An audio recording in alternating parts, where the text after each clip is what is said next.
Bom, esse é o nosso curso de psicanálise pastoral. Ele é um curso formativo. Então você imagina colocar na forma. Então vai tomar forma. Nós temos aqui 4 encontros presenciais. Nosso primeiro encontro presencial é hoje, em agosto. Depois nós vamos para o primeiro sábado de outubro, primeiro sábado de novembro, primeiro sábado de setembro. Então sempre no primeiro sábado. Além disso, nós temos também o curso que ele é anual. Esse curso que ele é anual, ele vai até 2025, mas ele já é um outro curso. Ele é aquele aprofundamento mesmo, aquele aprimoramento que a gente vai falar das doenças especificamente. A nossa formação aqui presencial é para nós aprendermos a fazer a terapia.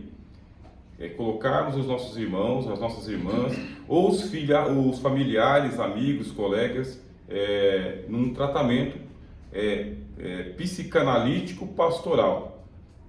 Precisa ser pastor credenciado para poder fazer esse trabalho de psicanálise pastoral? Não, não precisa. Ele é pastoral porque nós vamos tomar conta das ovelhas do Senhor. Por isso ele é pastoral. Então não precisa ter a credencial do pastor, mas o serviço. Então o serviço ele independe da credencial. E a gente sabe disso. Na igreja, muitos de nós exercemos trabalhos pastorais mesmo não tendo credencial, reconhecimento e ministério. A grande maioria de trabalhos é feito pastoralmente por pessoas que não têm credencial. Porque se fosse depender de credencial, o trabalho do Senhor demoraria muito, né? Ficaria devendo. Por isso que ele é pastoral por essa razão, porque nós podemos fazer o trabalho pastoral juntamente com o nosso pastor, nunca desalinhado com o nosso pastor e para a honra do Senhor Jesus. A psicanálise, ela tem várias vertentes, tá bem? A psicanálise, ela não tem apenas uma vertente, ela tem várias vertentes. Ela atua em várias esferas da sociedade. É uma profissão, o psicanalista ele passa por uma formação demorada, depois ele vai para a pós-graduação. Ontem mesmo eu estava assistindo uma palestra chamada de logoterapia. Na palestra é psicanálise também, só que é uma psicanálise voltada para eu vou falar e você vai me ouvir. Eu vou falar aquilo que você não quer ouvir de ninguém. Como é um especialista na área e a pessoa está pagando pela terapia, então ele ouve mesmo. Ouve de mau grado, ouve sem querer, mas ouve. Qual que é o resultado? No final da terapia, ele é uma outra pessoa. Porque a ideia da psicanálise é justamente isso, descobrir aquilo que está travando a psique da pessoa. É chamado de aparelho psíquico. O que é o nosso aparelho psíquico? É que nós temos um id, nós temos um ego e nós temos um superego. Então vocês podem utilizar essa fichinha aí à vontade, tá? Para escrever. Aparelho psíquico, ego e superego. A palestra é assim, se eu tivesse aqui trazido o meu material, está escrevendo, eles vão estar copiando. Então na palestra você pode escrever à vontade. Qual que é a nossa programação? Eu vou fazer essa apresentação, depois a gente entra no material teórico, depois a gente vai fazer aqui o estudo de caso. Então o aparelho psíquico, você pensa na sua mente, o aparelho psíquico ele é composto pelo id, pelo ego e pelo superego. Aí você pergunta, o que é o id? O id é o inconsciente. O id é a pessoa que você é, mas não diante dos outros. Não esse que você apresenta pelo nome, pelo RG, pelo endereço, pelo CPF. O id é aquela parte que só Deus e você conhecem. Ou como disse o apóstolo Paulo, ninguém conhece o homem, senão o espírito do homem que habita no homem. Ninguém conhece o homem, o mundo lá fora. Aí a psicanálise não chama de espírito, a psicanálise chama de id. Id é você com você mesmo e muitas vezes assim, é aquilo que você mais esconde, que você mais oculta. Aí você tem o ego.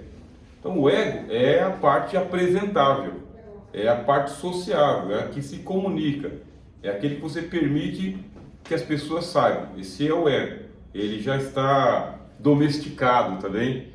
O que é domesticado? Está pronto para viver dentro de uma casa, com as regras da casa. Está domesticado. Esse é o ego. Mas aí vem o superego. O que é o superego? É a voz da razão, é a voz do juiz. É o freio de mão. Não é só o freio de pé não, que você vai pisando de levinho não. O superego é a bronca. É aquele que fala mais alto.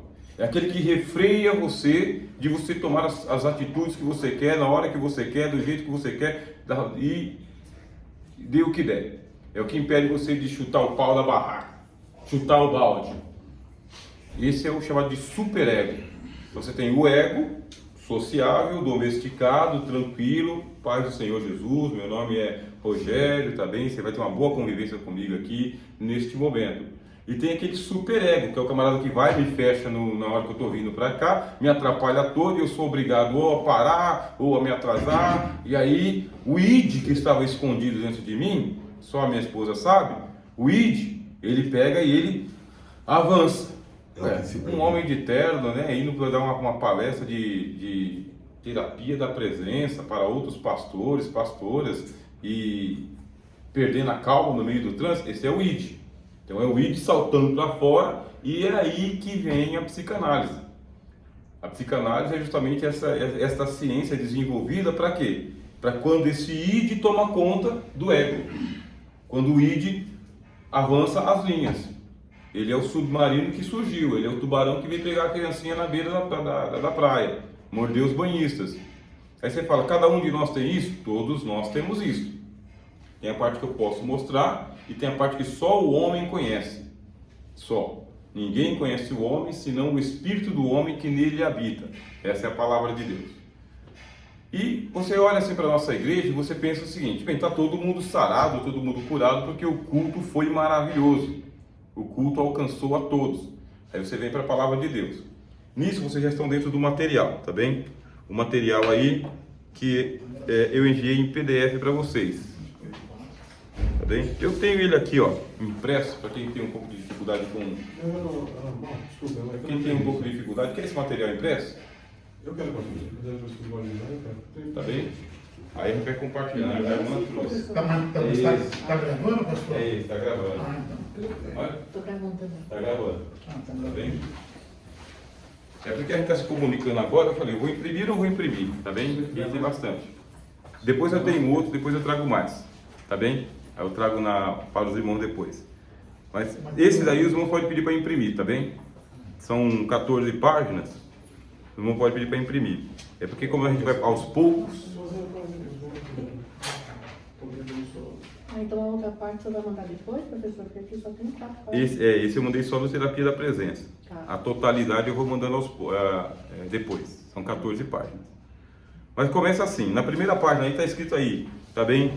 Como o Novo Testamento foi escrito em grego, é importante a gente lembrar disso. Nós temos a Bíblia, que é uma tradução do grego para o português. E o texto de João diz assim, eu sou o bom pastor dá a sua vida por suas ovelhas. Se nós estamos fazendo aqui terapia da presença num curso de psicanálise pastoral, temos que ter um chamado arquétipo. A psicanálise chama de arquétipo. O que é o arquétipo? É o modelo. Tá bem? Você pensa na maquete? Pensou na maquete, né? Só que a maquete ela já é a evolução de um projeto anterior. Teve um projeto para poder sair a maquete. Então o que é um arquétipo? É aquele que pode ser apresentado. Ele seria a nossa maquete. Quem que é o arquétipo de uma terapia da presença, de uma psicanálise pastoral? Jesus. Como que Jesus se apresentou? Olha como Jesus apresenta o ego dele. Eu sou. Esse é o ego, é o que eu posso apresentar. Eu sou o quê? Aí ele usa uma metáfora. Eu sou o bom pastor. Bom pastor, sim. E o que o bom pastor faz? O bom pastor entrega a sua alma, essa é a tradução literal, tá bem? O bom pastor entrega a sua alma para levantar suas ovelhas. O texto grego é esse. Na nossa tradução está assim. O bom pastor dá a sua vida pelas suas ovelhas. Pronto, está traduzido, está correta a tradução. No literal, se você estivesse lá lendo lá junto com os apóstolos, o bom pastor, ele entrega a sua alma, não é só a sua vida. Alma é o aparelho psíquico que eu falei para vocês. Entrega a sua alma, entrega a minha mente, entrega a minha inteligência, entrega a minha razão. Para quê? Para levantar a minha ovelha. Não é só pelas suas ovelhas. Qual que é a ideia? É a ideia da parábola da centésima ovelha. A ovelha está perdida. Aconteceu um culto de avivamento, todo mundo foi alcançado, o anjo veio, balançou a água, alguém foi lá e desceu. E o paralítico que está há 40 anos na igreja? E o casamento que se desfez? E a irmã que trouxe os filhos para a escola dominical a vida inteira, e quando eles chegaram na adolescência, eles foram ou para o crime, ou para as drogas, ou para a prostituição. E aqueles que não foram alcançados pelo grande avivamento? E aqueles que entram para a igreja e assim, eles não são percebidos? Acontece isso? O apóstolo Tiago falou que acontece. Entram as pessoas mais ilustres e elas são bem tratadas. Entram os andrajosos, eles não são bem tratados. Porque a gente continua julgando não segundo o coração, mas segundo as aparências. Aonde que a gente encontra essas pessoas? Eles hoje são chamados de desigrejados. E agora o grande fenômeno, estão indo procurar as religiões de matriz africana, estão indo para o espiritismo, literalmente. Mas filhos de crentes estão indo para o espiritismo, ou estão indo para as igrejas de inclusão. Essas igrejas de inclusão são aqueles que tratam dos homoafetivos. Isso aí trata dos homoafetivos. Por quê? A igreja, em algum momento, não percebeu, ou se percebeu, fez que não percebeu, ou não estava preparado e, consequentemente, não acolheu essas pessoas. Nós não temos o bom hábito de acolher a todos. A gente acolhe aquele que é mais parecido com a gente. Aquele que não é tão parecido com a gente dá uma afastada, dá um gelo, porque eu tenho meus próprios problemas para resolver, como que eu vou resolver o problema dos outros? E com isso, multidões de feridos cultuam, vêm, recebem a palavra, mas não recebem o milagre. Recebem, mas não recebem aquele cuidado que ele é único, exclusivo da presença pastoral, da presença da igreja. Tanto é que Jesus chamou o Pedro e disse o que para ele? Por 3 vezes. Você vai apacentar. Agora que você está curado, porque o Pedro não sofreu uma ferida que causou nele assim uma tristeza profunda. A tristeza profunda dentro da psicologia, ela é pensada assim, pode ser uma melancolia, tá bem? Só uma melancolia. Então a melancolia é aquela tristeza assim que vai e volta, mas eu vou levando. É um estado de melancolia. Pode ser um estado depressivo. O estado depressivo, ele já é uma evolução da melancolia. Eu já vou, mas eu já não vou tanto assim. Eu já me alegro, mas não me empolgo. É um estado depressivo. Eu já não vejo graça do jeito que todo mundo está vendo. E pode ser a depressão. A depressão já é o chamado fundo do poço mesmo. Depressão, a pessoa se entregou de vez. Então você tem uma evolução da melancolia para a depressão. No meio termo, você pode ficar deprimido. Então, deprimido é de vez em quando. Alguma coisa lhe aconteceu que deprimiu você. Deprimir é assim, sabe? Aquele empurrão para baixo assim. Isso aqui é deprimir, ó. Pronto. Mas aí você tem que se levantar. Você não pode ficar deprimido, né? Depressivo, estado depressivo é aquilo que eu falei. É marcha lenta. Vou indo, mas não vou me empolgando. O estado depressivo não. É fundo do poço, freio de mão puxado, 4 pneus arriado e pneu tanque vazio. Não toma banho, não se alimenta, não assiste nada, não quer ouvir ninguém, luzes apagadas, janela fechada, cortina escura, porta fechada e se arrasta para ir no banheiro e olha lá, não dá nem descarga. Esse é o estado de depressão. Aí você fala, mas tem esses casos na igreja? Quem faz trabalho de pastoral, de visita, de cuidado com as pessoas, sabe que são pessoas nossas. É gente que Jesus chamou Pedro por 3 vezes e falou, cuida dos meus cordeiros, que é aquela ovelhinha de 1 ano. Antes de 1 ano de idade, a ovelhinha é chamada de cordeiro. Depois, por 2 vezes, Jesus falou, agora você vai cuidar das minhas ovelhas. É gente que está dentro da igreja que tropeçou igual você, que caiu igual você. E o que fez o Senhor Jesus? O Senhor Jesus se preocupou com Pedro. Como que ele se preocupou com Pedro? Assim que ele ressuscitou dos mortos, que ele apareceu para as mulheres, ele falou, vocês vão dizer para os meus discípulos e para Pedro, por nome. Os meus discípulos, no geral, que não negaram o meu nome, se dispersaram, e para Pedro, que eu estou indo para Galiléia, e lá vou encontrar vocês. E ele teve um encontro com todos, mas particularmente, presencialmente com o Pedro, porque, como o nosso diz o nosso hino da harpa, né, tem gente que tem o coração mais ferido. A negação de Pedro ali foi para ele assim o fundo do poço, o fim fim de carreira. Aí Jesus foi fazer presencialmente o acolhimento dele e deu para ele aí a nova oportunidade que todas as pessoas precisam ter. Daí eu coloquei para vocês aqui o texto também, que o Evangelho de João, ele pode ser tranquilamente lido também como um tratado de psicanálise pastoral. Você pode pegar o Evangelho de João e ler ele tranquilamente. Agora nós temos que aprender a fazer a leitura psicanalítica do Evangelho. Você pode fazer uma leitura teológica, você pode fazer uma leitura devocional e uma leitura existencial, ou você pode fazer uma leitura psicanalítica. Eu procuro ver o texto como se eu fosse um psicanalista mesmo, alguém que vai enxergar o encontro de Jesus com a alma perdida e como que ele não faz parte do grande avivamento, como que ele não foi tocado pelo profeta que liberou a bênção. Neste momento eu vou liberar a bênção de Deus sobre a sua vida, mas nem todos têm a fé para crer e nem todos são alcançados. A maioria é do dia a dia, comum. E tem aqueles que a gente chama de precários. O que é um precário? Vocês podem escrever aí, tá bem? Precário é uma pessoa que ele está para além de qualquer alcance, ele é um precário. Ele está levando uma vida precária. O aparelho psíquico dele foi embora. Quer dizer que ele já não tem mais essa linha divisória de id, ego e superego. Está tudo misturado. Virou uma sopa de letrinhas, virou um milkshake. Esse é um precário. Precário é uma pessoa que ele não quer ser ajudado. Ele não aceita ajuda. Você não tem a ajuda que poderia levantá-lo. Ele é um precário, ele está para além do alcance mesmo. Sabe aqueles leprosos que viviam no leprosário, afastado da sociedade, e o leprosário tinha que ficar para fora da cidade? Os familiares tinham que ir até o leprosário, e essa cena é retratada no filme Ben-Hur. Vocês assistiram Ben-Hur? Vocês assistiram? Sim. Então lá no Ben-Hur tem essa cena. O leprosário, abaixo do nível do sol, cavernas, né?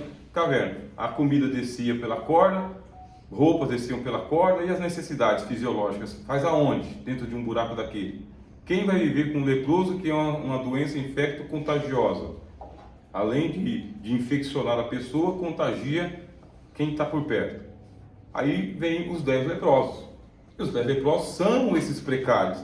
Ninguém pode tocar neles, conversar com eles.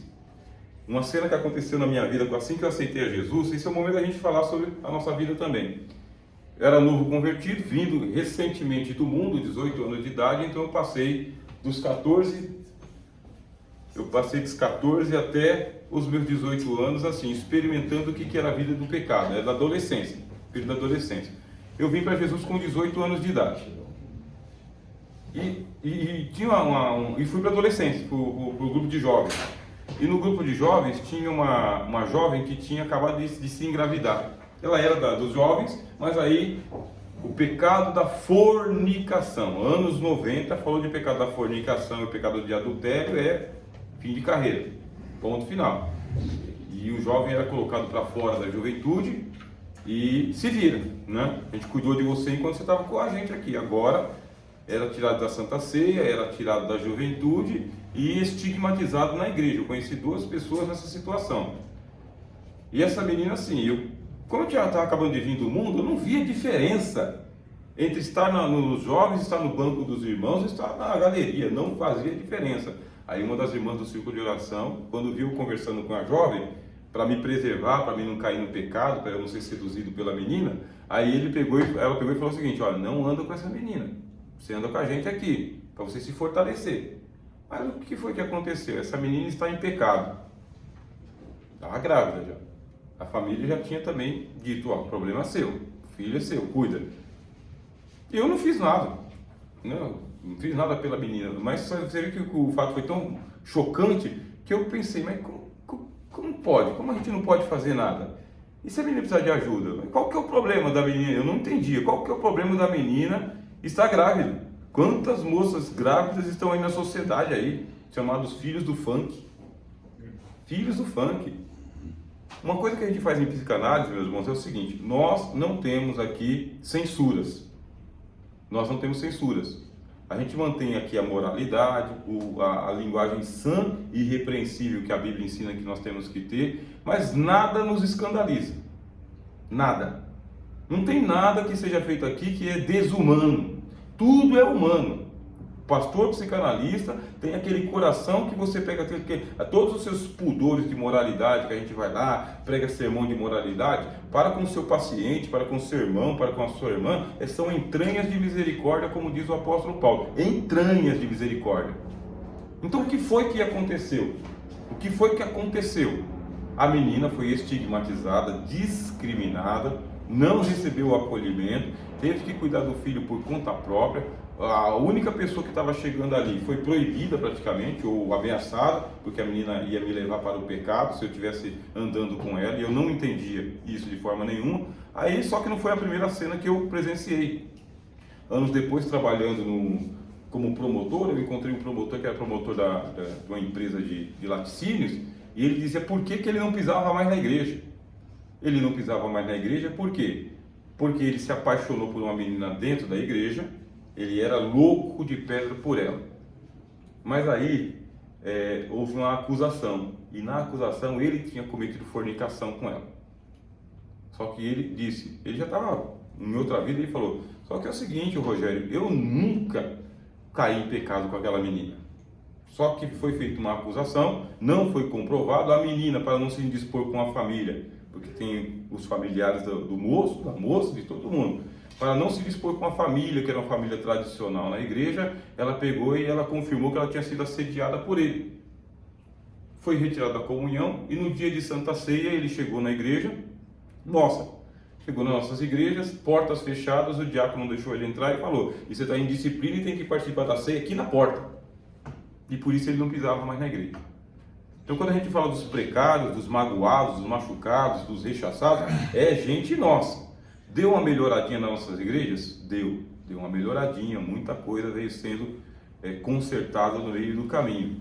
Ainda assim nós temos bastante pessoas que são desigrejados, magoados, ressentidos, bronqueados, ou foram para as igrejas de inclusão, igrejas de diversidade, ou foram para a religião espírita.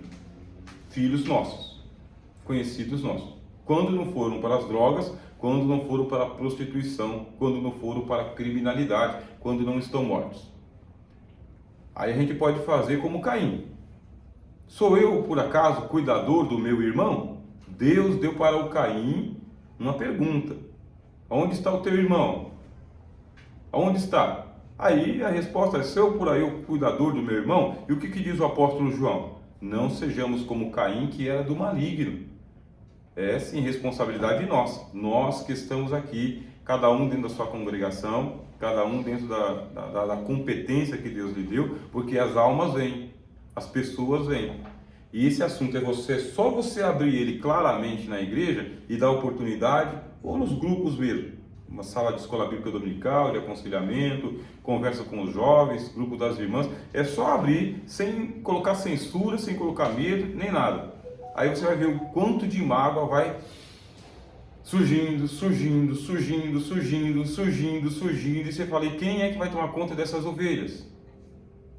Quem vai cuidar dessas ovelhas? Aí o apóstolo Paulo fala na primeira carta aos Coríntios, na segunda carta aos Coríntios, o quê? Eu que recebi o consolo de Deus, vou consolar os desconsolados com o consolo que eu mesmo recebi de Deus. Somos nós que estamos aqui. Os que estão acompanhando pela internet, pelo nosso canal, e os irmãos que estão aqui presencialmente dentro da sua congregação. Aí você pergunta, mas as almas virão? Virão. A gente sabendo tratar, elas virão. Começa com uma, duas, a notícia se espalha, e quando se sabe que existe um trabalho de terapia pastoral na congregação, a pessoa não se pronuncia diante de todos, tá bem? Eu quero, mas a pessoa te procura. E quando te procura, aí você precisa aprender a aplicar o que a gente vai passar aqui. O segundo parágrafo diz que o pastor psicanalista ele é um imitador de Cristo. Tá no grupo. O senhor está no grupo? Eu? Não está no grupo, né? Eu vou falando, depois eu passo para o senhor. Tá bem? Se quiser mandar para ele a apostila, online. Não, fica tranquilo que aconteceu com alguém, a esposa levou o celular. Ah, levou também. O celular dela quebrou. Tá bem, já esquentei. Né?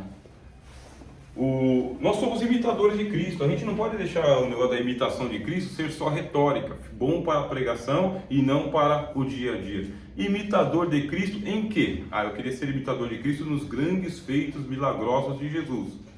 Mas quem quer ser o imitador de Cristo de chegar ao tanque de Betesda?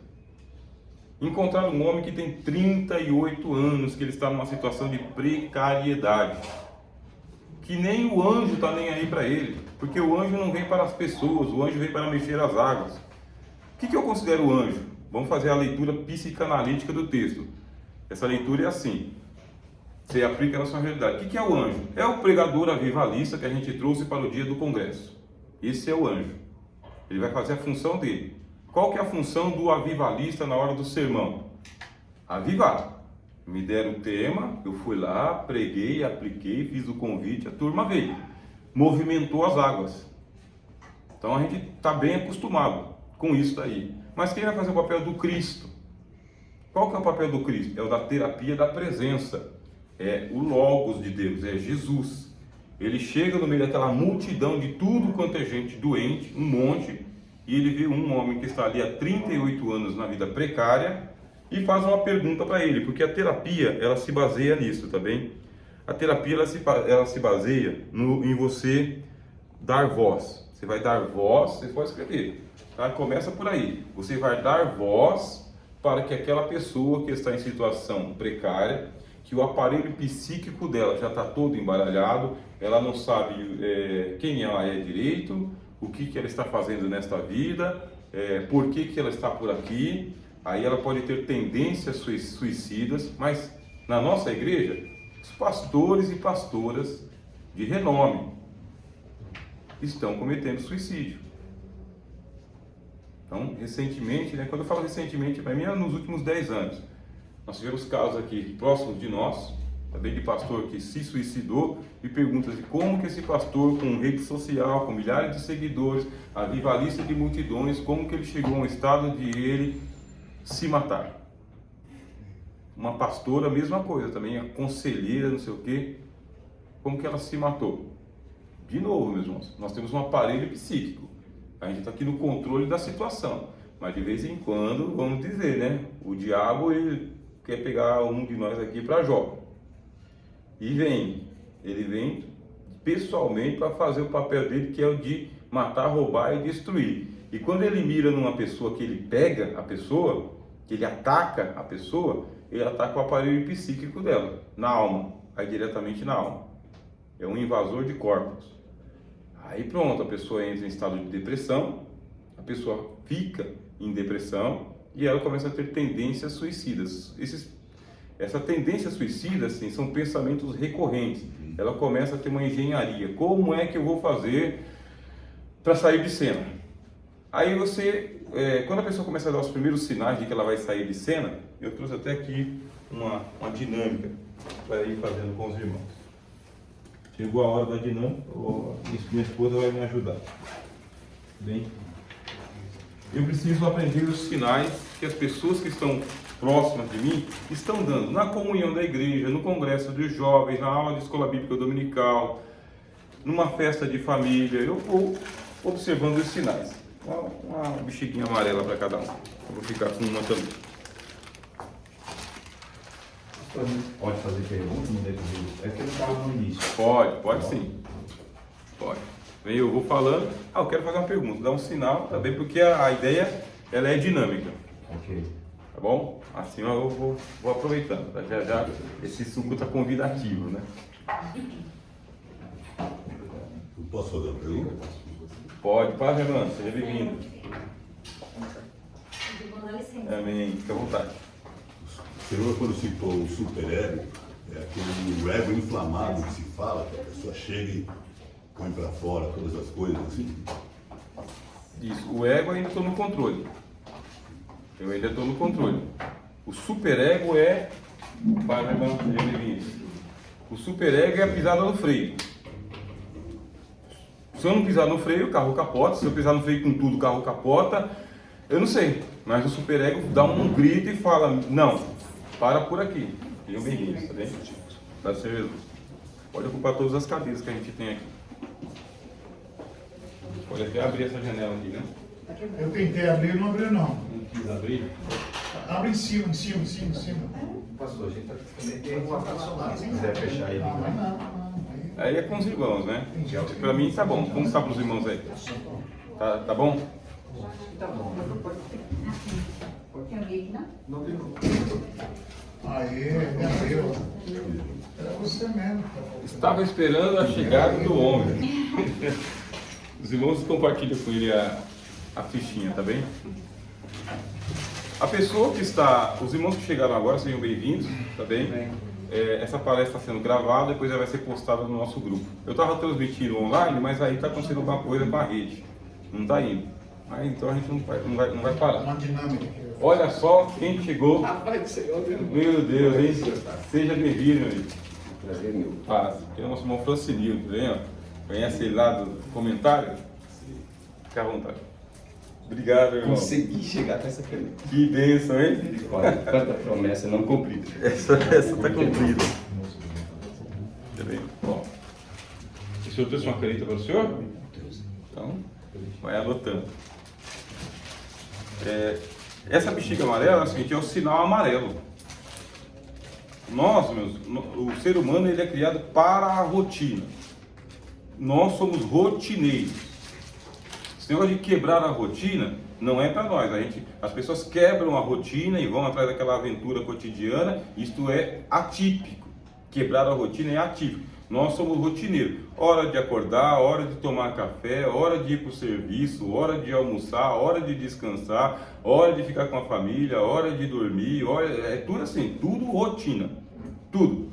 Aí começa a modificar a rotina. A pessoa vai saindo da rotina, vai dando sinais de tristeza, melancolia, estado depressivo, estado agressivo.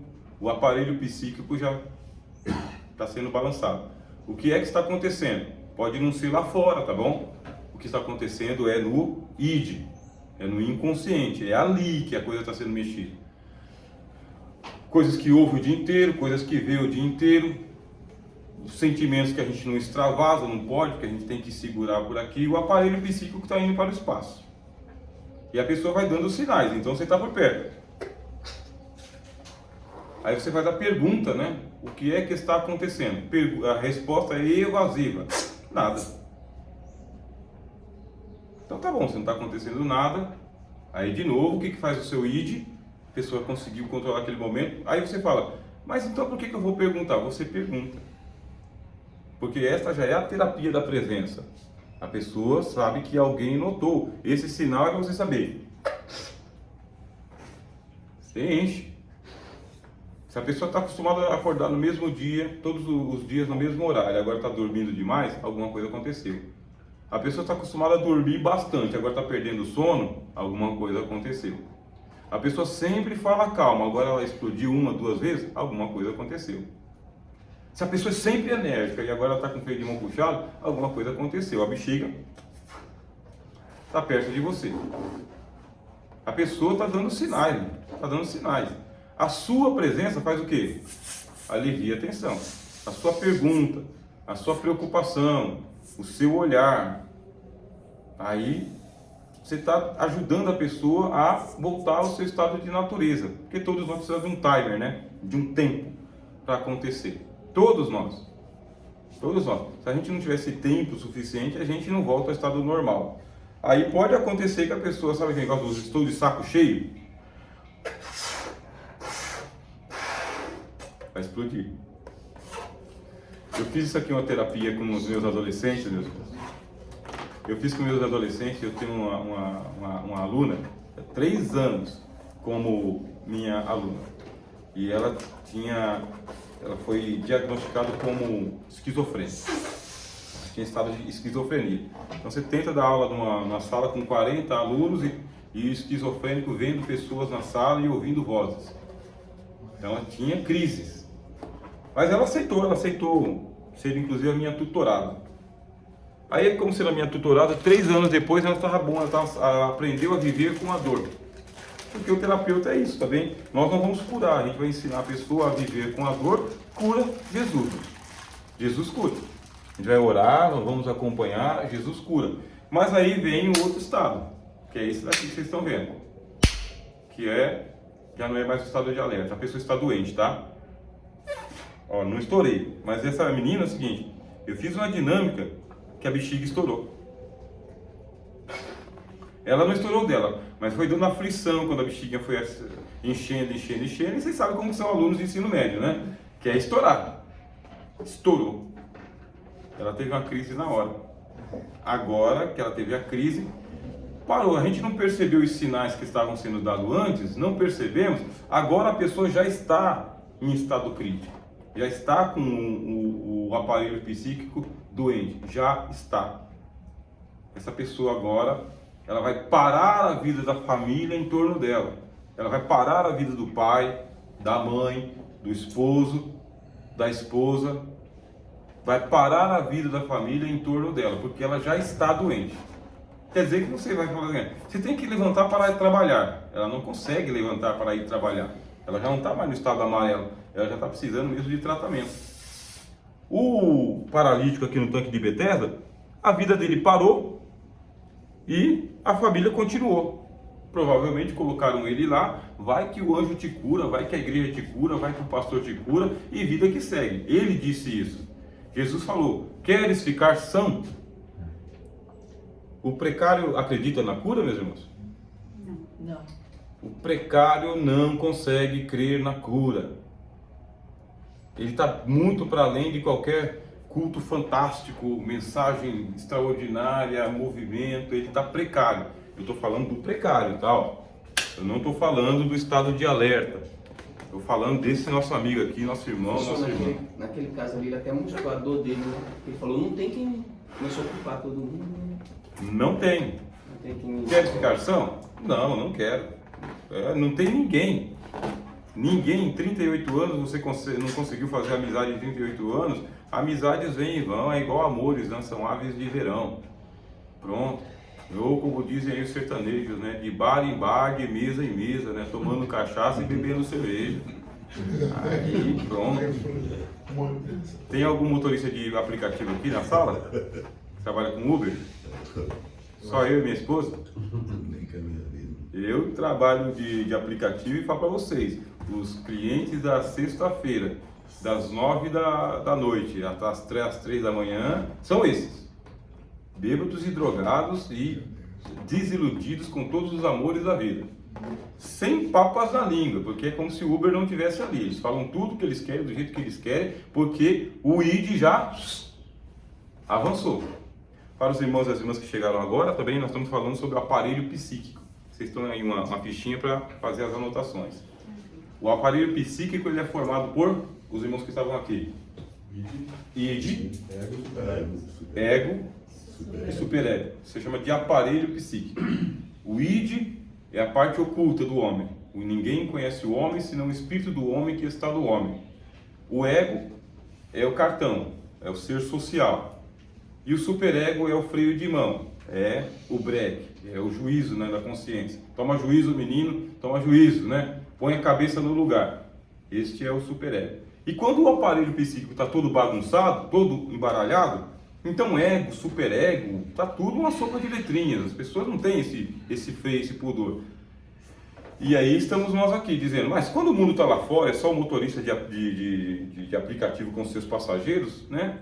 Eu tenho que cuidar da minha casa. Mas e quando vem o assunto para a cozinha, para a igreja, para dentro de casa? E quando é comigo? E quando a alma que está bagunçada é a minha? Por isso que os próprios psicanalistas precisam passar por um psicanalista.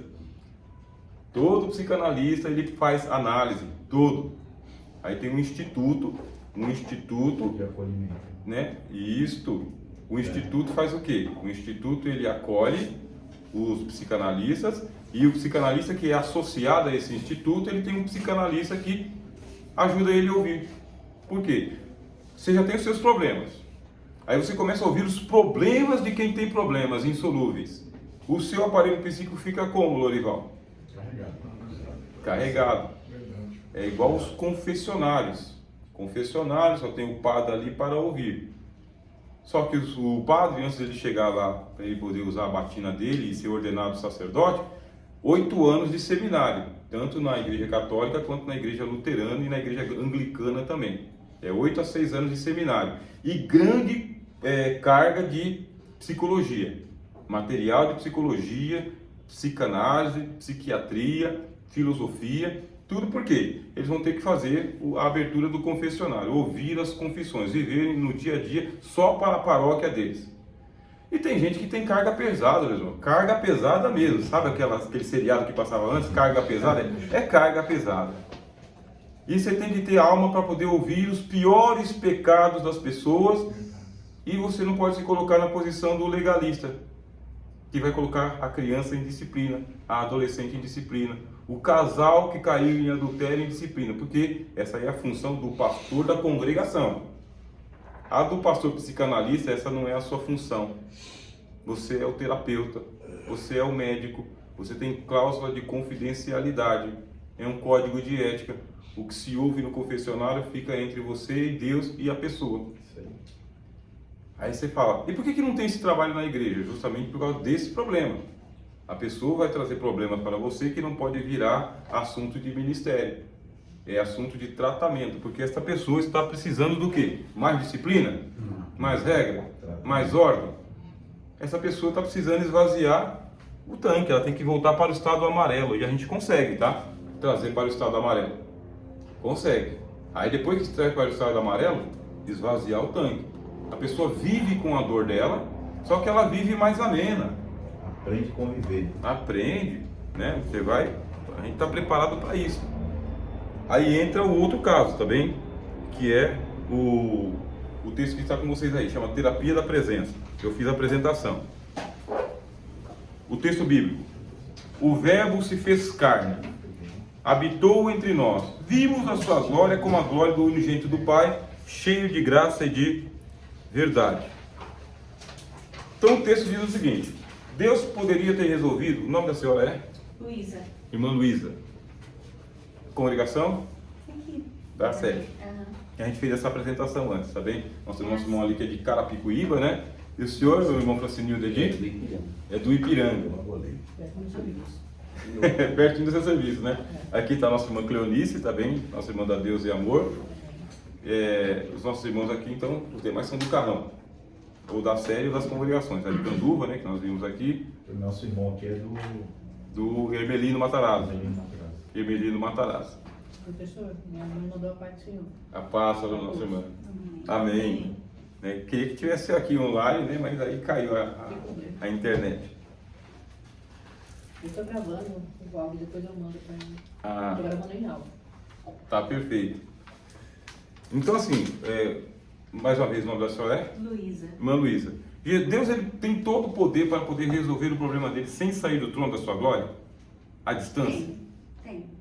Tem. Ele tem todo o poder. Isso é onipotência. Não existe nada. Ó, o anjo disse: para Deus nada é impossível. Então, se ele quisesse ter salvo a gente lá sem mandar o filho dele ao mundo, à distância, eu quero. Bom, ovelhas para um lado, bodes para o outro, quem é meu, quem não é meu, não é meu. Mas ele quis fazer isso, porque uma coisa é eu posso, outra coisa é eu quero. Ele não quis fazer isso. Ele não quis fazer à distância. Ele fez esse à distância, ou por intermédio dos anjos, no Antigo Testamento, por intermédio dos profetas, no Antigo Testamento. Mas chegou a hora do dono da casa chegar e falar o seguinte: ó, uma coisa é eu colocar empregado para tomar conta. Vai lá, você pessoalmente. Quem tem empresa aqui no grupo? Os irmãos? Não são empresários? Eu sou individual. Individual é empreendedora, Sim. né? Quem trabalha aqui? Ou é gerente? Tem aqui gerente, chefe? Tem. Então tem gente que vocês comandam. Sim. Uma coisa é a gente lá estar dando conta para o patrão. Outra coisa é chegar no diretor ou dono da empresa. Chegou o dono da empresa, ele vê o que a gente não vê. Ele enxerga o que a gente não enxerga. E ele fala como a gente não fala. Então, enquanto lá no Antigo Testamento vinham anjos e profetas, vai levando. Chegou o dono, presencialmente. Aí quando ele veio, o verbo se fez carne. E fez o quê? Habitou entre nós. Ele não só deu uma passada na empresa, ele habitou. Agora que ele veio de perto para ver como que é a situação, ele falou, isso tem que ser arrumado. E como que se arruma? Aí ele começou a nos mostrar, presencialmente. E nós que somos a igreja da tecnologia, a igreja da internet, né, a igreja do WhatsApp, nós corremos um grave perigo de negligenciar essa presença pastoral para os nossos irmãos. A gente já tem templo, né, já tem tecnologia, cada um tem o seu automóvel, vem ao ambiente de culto. O problema é que aonde estão as ovelhas perdidas da casa de Israel? Estão em Jerusalém? Não estão em Jerusalém. E nós vamos dar conta dessa geração, meus irmãos? Nós vamos dar conta desta geração, a nossa. Não a de John Wesley, não a de George Whitefield, não a de Paulo, não a de Agostinho. Nós vamos dar conta desta geração, que são os nossos filhos, filhas, irmãos e irmãs. Nossa geração. E a quem muito é dado, muito é exigido. A senhora queria fazer uma pergunta? Pode fazer, irmão. Aproveita que você está na frente do outro. Aproveita. A senhora recebeu uma fichinha? Não. Então, Aqui, ó. isso. Tem caneta? Vamos olhar se não. Tem? Tem outro aqui. Todos com fichinha e caneta. Esse bloco de anotações é para vocês mesmo, tá? Fiquem à vontade. Deus poderia ter feito isso aí à distância. Nós podemos fazer à distância, mas uma coisa é, se nós queremos fazer à distância. Agora vem uma pergunta bem particular. Quem aqui trabalha com famílias? Visita na igreja. Visita. Famílias. Visitas também. Dwight Lyman Moody, ele entrou para a história como sendo o maior evangelista que já surgiu nos Estados Unidos. E ele dizia que, apesar de ele tomar conta de um templo que cabia 4.000 pessoas, ele conseguia fazer 200 visitas. Isso rotineiramente. 200 visitas, era a meta dele. 200 visitas, era a presença do pastor Dwight Lyman Moody na casa. Mas como que consegue fazer 200 visitas? Visita relâmpago, assim ele conseguia fazer. E as pessoas iam para o culto. Aí ele se arrependeu uma única vez no ministério dele todinho. Uma única vez. O Moody se arrependeu porque ele conseguiu fazer todo aquele trabalho de visitas. Aí ele pregou um sermão e o sermão é: o que farei do Cristo, o que farei de Jesus chamado Cristo, era o nome do sermão. O que farei de Jesus chamado Cristo? E ele disse para a multidão, que estavam ali 4.000 pessoas: vocês têm uma semana para vocês me trazerem a resposta. O que vocês vão fazer de Jesus chamado Cristo? As pessoas foram para casa. Aí naquela semana o Chicago pegou fogo. Um grande incêndio, milhares de pessoas morreram. Aí ele guardou isso aí. Ele disse que é o único arrependimento do ministério dele, porque ele deu oportunidade para a pessoa ir para o dia seguinte e a pessoa não teve o dia seguinte. É o caso do suicida. Aí você imagina um filho de uma irmã da Congregação Cristã do Brasil, 16 anos de idade, aluno do ensino médio, se preparando ali. Aí saiu a notícia: o menino tal se suicidou. Corda, pescoço, se suicidou. Aí você fala: o que foi que aconteceu? Homossexual. Aí vem desenvolvendo, porque a homossexualidade não é uma coisa que a pessoa levanta do dia para a noite e fala o seguinte: eu não gosto mais de homem, eu não gosto mais de mulher, eu vou me envolver agora com a homossexualidade. É um desenvolvimento, tá? Dentro da família da pessoa, o aparelho psíquico. Todos nós que estamos aqui somos adultos, a gente está com a nossa sexualidade desenvolvida. Então a gente está com a nossa identidade desenvolvida. Essa identidade vai sendo formada dentro do lar e também pelo aparelho genético que nós temos. Então, os órgãos genitais masculinos e femininos. Hormônios. Então a gente está preparado pela natureza. Mas aí vem a política da ideologia. Aí vem a cultura. Aí vem a influência da família. Aí vem o recalque que a igreja ela provoca em nós. O que é esse recalque? É quando a igreja prega um sermão e fala: se você cair em pecado, você vai direto para o inferno. Pecado de morte. Tira da comunhão da igreja. Põe para fora. Não senta mais aqui. Aqui são os santos e ali são os pecadores. Então a gente que está já acostumado com a igreja, a gente fala: ó, vou levando numa boa. Né? Vou levando. tranquilo, né? Deus está no céu, eu estou aqui, o Espírito Santo está dentro de mim aqui, conhece todas as coisas. Mas e os nossos adolescentes que não tem essa vida de igreja? Aí o menino que não sabia como contar para a mãe, não sabia como contar para o ancião, não sabia como reprimir os impulsos dele, se tinha que reprimir ou não, tomou a decisão extrema. A mãe entrou em desespero, menino de 16 anos. Aí você fala, e onde estava Jesus nessa hora que não mandou a revelação?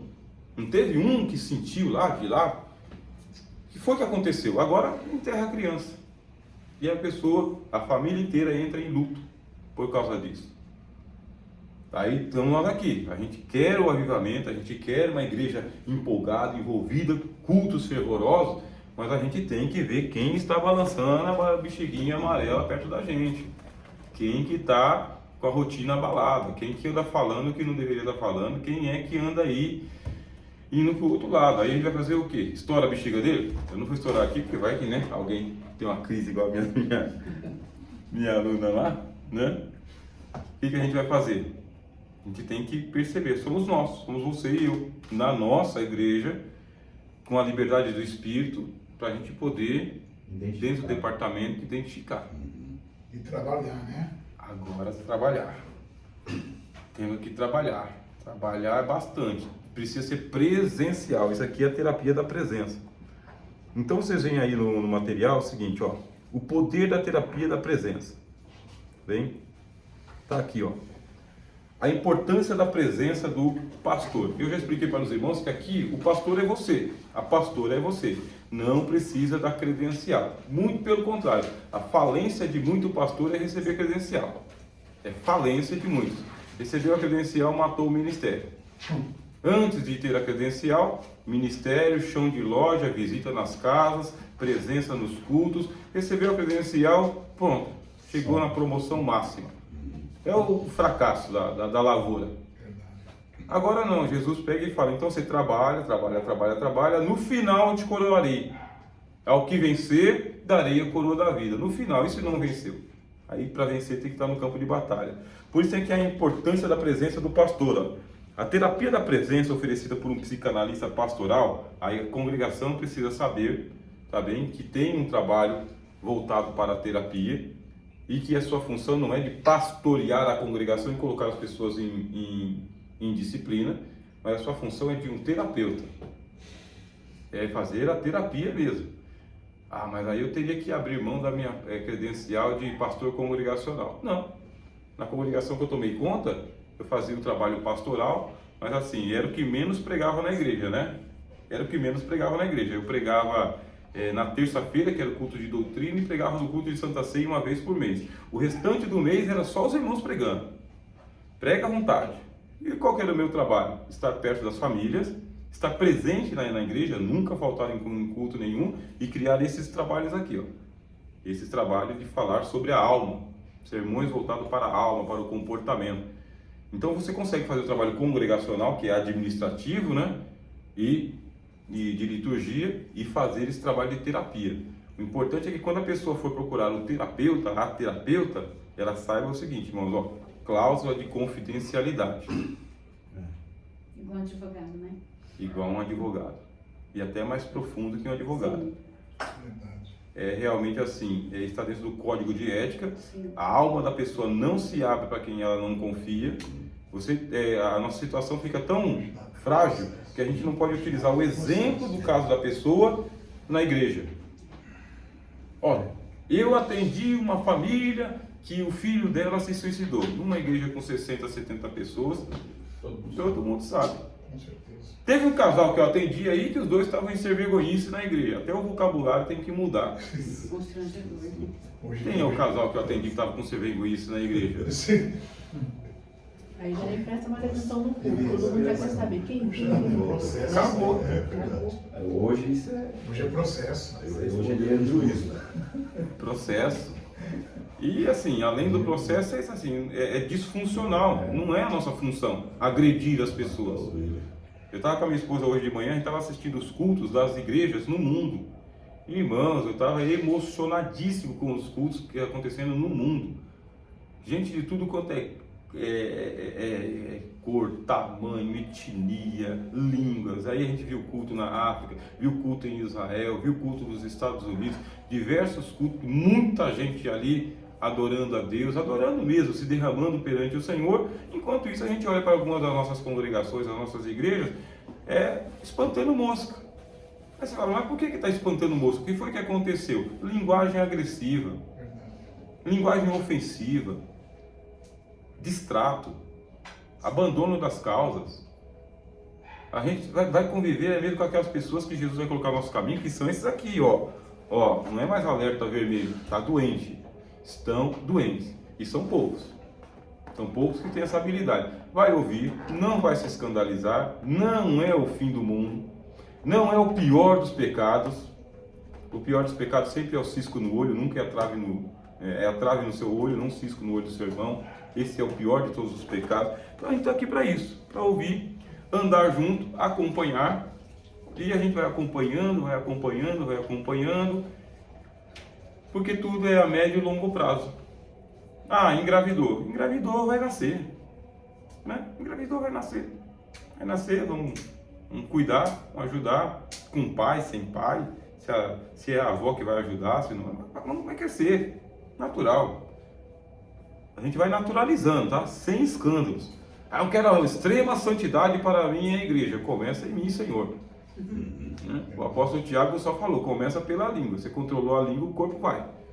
Então já fica difícil. Esse é o nosso papel, ouvir bastante. Então é o seguinte, olha, a presença da terapia oferecida por um psicanalista pastoral vai além das técnicas convencionais de aconselhamento, pois incorpora uma dimensão espiritual. Você é um agente de Deus, que tem o Espírito Santo. Você não vai sozinho, não vai com a técnica. O Espírito Santo vai com você, o verbo se fez carne, meus irmãos.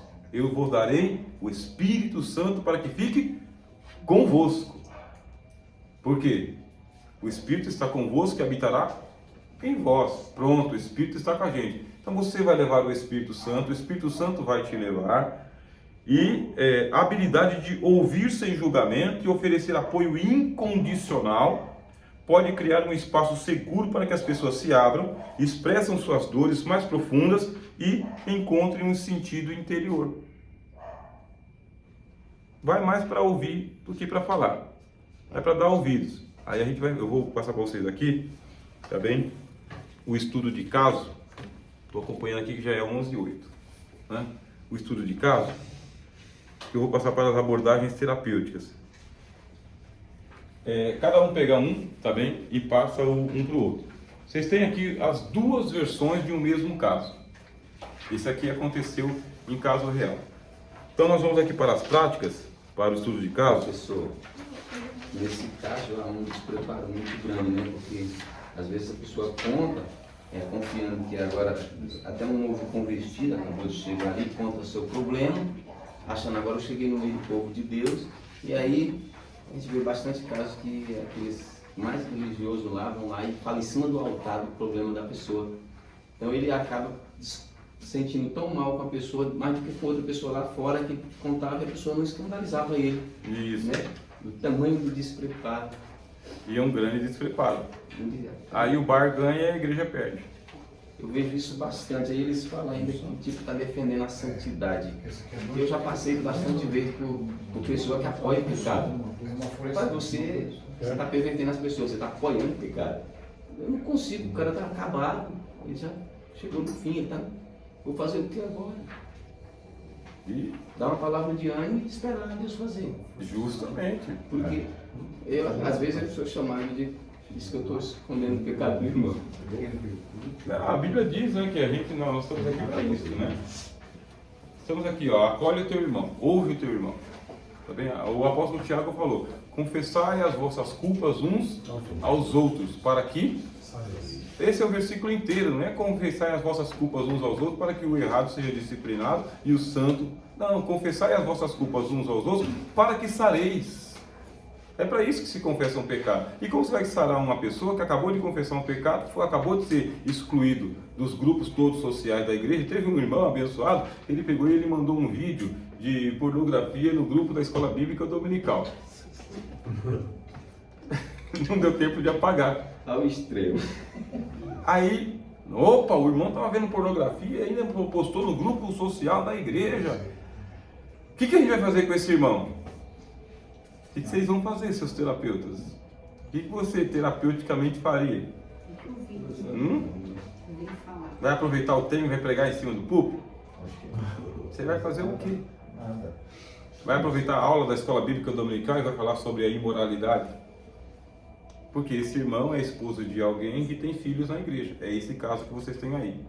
Então a gente vai fazer o seguinte, nós vamos fazer o estudo do caso, que a gente vai começar a aplicar, eu vou falar para vocês aqui, as técnicas da terapia, mas a gente vai falar depois do café.